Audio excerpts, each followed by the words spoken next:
right. I'm at the Comcast Center in downtown Philadelphia, and since I work for Comcast, I thought it would be cool to come here. And I noticed that there are like these statues of people walking on beams, and I could make a joke about that's what it's like to work for E. You never know if you could fall one way or the other, but I won't because I love my job. But the coolest thing about this whole center and this lobby is there's this giant TV screen over here, and it looks like panels at first, and then it turns into a giant LED screen. Now it's the planets.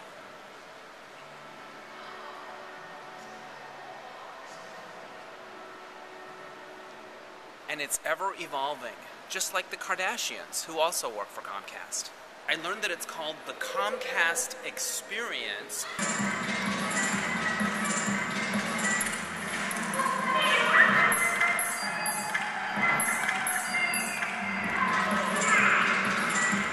It's the world's largest LED screen, and it is 83 feet wide by 25 feet high.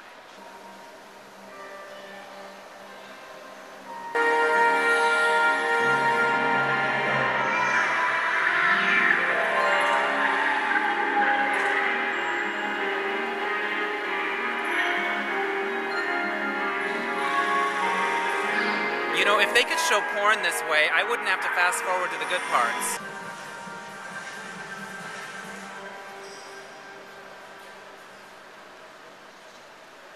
I love how the doorways are there and they are incorporated into the design of the images. Like there'll be people dancing on top of it or whatever.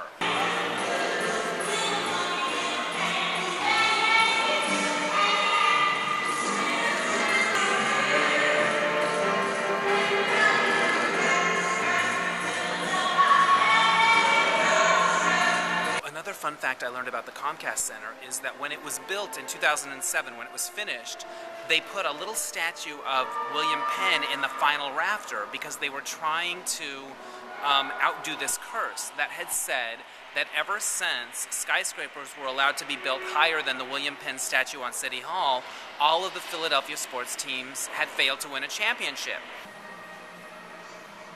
I love the idea of that whole legend being in the air, and the leader of Comcast or the architect was like, yeah, I think it's dumb. We're not going to put a statue. All hell would have broken loose. There would have been cable boxes thrown out of roofs.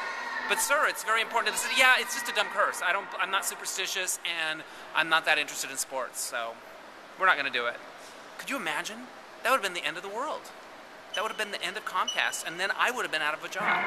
So, bad. So I'm glad the statue's there.